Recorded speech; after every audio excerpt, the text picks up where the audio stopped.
हाँ ठीक है बेटा, जैसा ठीक समझो। रिया जी ने ठंडी सांस लिया और फोन रख दिया। उनकी बेबसी आंखों से बह निकली थी। उनका हर दिन सोते हुए बीतता था और रात जागते हुए। उम्मीद रहती थी कि दोनों बेटे फोन करेंगे और उसका हालचाल लेंगे। इसी उम्मीद में रिया जी पूरी रात आंखों ही आंखों में काट दिया करती थी। ऐसा नहीं था कि उनके दोनों बेटे उन्हें पूछते नहीं थे, लेकिन परदेसी बाबुओं का कहना ही क्या, कोई दूर से कितना भी बात कर सकता है। यह भी एक कड़वा सच था।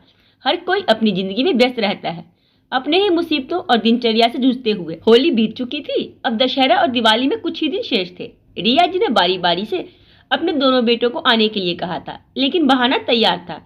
दोनों बच्चे अब नए साल में आने की बात कर रहे थे। रिया जी ने ठंडी सांस भरी और कहा, चलो कोई बात नहीं, अब दिवाली भी बिना परिवार के ही मना लूंगी मैं, पर नए साल में तुम दोनों जरूर आना। ना जाने बूढ़ी आंखें कब पथरा जाए। हाँ माँ, हम कोशिश करेंगे और इस बार आपको भी साथ लेकर आएंगे। उनके दोनों बेटे दीप और मुंगेर ने उम्मीद दिलाकर फोन रख दिया था। रिया जी की अब देह थकने लगी थी। रंजन जी के जाने के बाद तो वह बिल्कुल ही अकेली और निसहाय महसूस करने लगी हैं।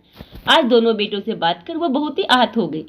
पानी का बोतल उनके बेड पर ही रखा हुआ था। उनकी कामवाली दोनों समय आकर पूरे काम करके उनके बिस्तर पर गर्म और ठंडे पानी की बोतलें रख जाती थी। लेकिन रिया जी अपना मन बदलने के लिए अपने कमरे में ही वॉक करने लगी। थके हारे कदमों से पहले वॉशरूम गई, फिर फ्रिज से पानी निकालकर वापस सोफे पर बैठ गई। इस तरह अपनी मौत का इंतजार कोई कैसे कर सकता है भला। पानी का घूंट भरते हुए बुदबुदाई। अपने सिर पर हाथ रखे हुए पुरानी यादों के भंवर जाल बहने लगी। उनका एक खुशहाल परिवार था। उनके पति रंजन जी ऊंचे पद पर मुख्य अभियंता थे। उनके 2 बच्चे थे, दोनों के ही दोनों पढ़ाई में उतने ही तेज। पैसों की कोई कमी नहीं थी। बच्चे अच्छे स्कूलों में पढ़ रहे थे। जब एक एक कर दोनों बच्चे विदेश चले गए, तब रिश्तेदारों और पास पड़ोसी से मिली सराहनाओं से वह फूले नहीं समाया करती थी। फिर धीरे धीरे बच्चों की शादियां हुई और सब अपनी जिंदगी में रमते चले गए। बच्चे अपनी जिंदगी में खुश थे और रिया जी अपनी जिंदगी में। सब कुछ ठीक चल रहा था। अचानक ही रंजन जी की मृत्यु हो गई और रिया जी एकाएक ही अकेली हो गई। दोनों बच्चों ने उन्हें साथ चलने के लिए कहा था। उनका आत्मसम्मान आड़े आ गया। बेटे बहू के साथ रहना, वो भी विदेश में हमेशा के लिए, यह वह नहीं चाहती थी और बहुत हद तक दोनों बच्चे भी नहीं चाहते थे। बच्चों के इरादे उन्होंने भांप लिया था। वह इस घर से अपनी पति की यादों से निकलना नहीं चाहती थी, लेकिन अब ये रातें लंबी हो रही थी और दिन अंतहीन। अकेली जिंदगी कठिन लगने लगी थी। उन्होंने ड्रॉर में रखा रंजन जी का मोबाइल निकाला और उसे देखने लगी। जब उनका मन भटकता और उदास होता तो वह रंजन जी के मोबाइल खोलकर देखती रहती। उनकी फोटोज, फाइल और व्हाट्सएप आदि को देखकर वह फिर से रिफ्रेश हो जाती थी। वह व्हाट्सएप पर सरसरी निगाह डाल ही रही थी कि उनकी नजर डॉक्यूमेंट पर पड़ी। उन्हें याद आया, रंजन जी ने ग्रामीण महिला उत्थान के लिए कुछ रुपयों से सहयोग किया था। ग्रामीण क्षेत्र की महिलाओं की शिक्षा और रोजगार के लिए एनजीओ और सरकार की टीम ने एक मिशन चलाया था, जिसमें महिलाओं को साक्षर करने के साथ साथ रोजगार की भी व्यवस्था थी। रंजन जी को भी एनजीओ की टीम में कुछ सहयोग करने के लिए कहा था। रंजन जी को यह पसंद आया था। उनका सकारात्मक सोच देखकर सरकार ने उनसे कहा था, यदि आप भी कुछ योजना शुरू करना चाहते हैं तो कर सकते हैं, हम आपकी मदद करने को तैयार हैं। अचानक रिया जी को याद आया, रंजन जी ने कहा था, रिया तुम बुनाई बहुत अच्छी करती हो, तुम गांव की महिलाओं को बुलाकर उन्हें बुनाई के प्रशिक्षण दो और छोटे छोटे क्राफ्ट्स आदि बनाकर दो। उन्हें हम मेला और ऐसी जगहों पर प्रमोट करेंगे। सरकार हमारी मदद करने के लिए तैयार है, तो हम इस बात को आगे ले जा सकते हैं।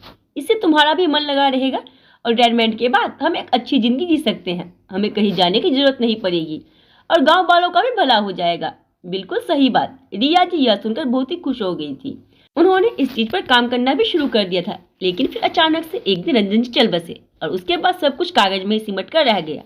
अचानक इस बात को याद कर रिया जी खुशी से ललक उठी। उन्होंने बहुत कुछ सोचा और फिर जाकर सो गई एक नई सुबह के लिए। दूसरे दिन जब बिमला काम पर आई तो उसने रिया जी को काफी खुश देखा। वो हैरान हो गई। माँ जी क्या बात है, आप बहुत खुश हैं, बिमला आ गई, लो चाय पियो। यह क्या माँ जी, चाय मैं बना देती। अरे तो क्या हुआ, रोज तो तुम ही बनाती हो, आज मैंने बना दिया तो क्या हो गया, पियो चाय, बड़ी अच्छी चाय है माँ जी। रिया जी ने चाय पीते हुए कहा, बिमला मेरी बात सुनो, तुम्हारे गांव देहात में जितनी भी महिलाएं यहाँ आकर मेरे से बुनाई सीखना चाहती है उसे बुला लिया करो। मैं कल से सभी को बुनाई सिखाया करूंगी। ठीक है माँ जी, पर अभी उसकी बात खत्म नहीं हुई थी कि रिया जी ने कहा, बस सोच रही हूँ कि तेरे अंकल जी की आखिरी इच्छा पूरी कर दूं। अगर ये हो गया तो उनकी आत्मा को शांति मिलेगी और मैं भी शांति से मर सकूंगी। रिया जी ने अपनी देखरेख में गांव की महिलाओं को बुनाई का प्रशिक्षण देना शुरू कर दिया।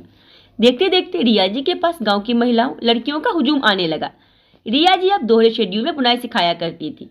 देखते देखते महीने गुजर गए। रिया जी सभी प्रशिक्षित महिलाओं को ऊन, धागे, बुनाई के क्रोशिया और सलाइयां देती थी।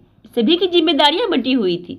सभी अपने घर से बंधनवार, table cloth, shawl Laddu Gopal के स्वेटर बनाकर लाकर दिया करती थी। रिया जी उन्हें शहर वाले मार्केट में भेजती थी।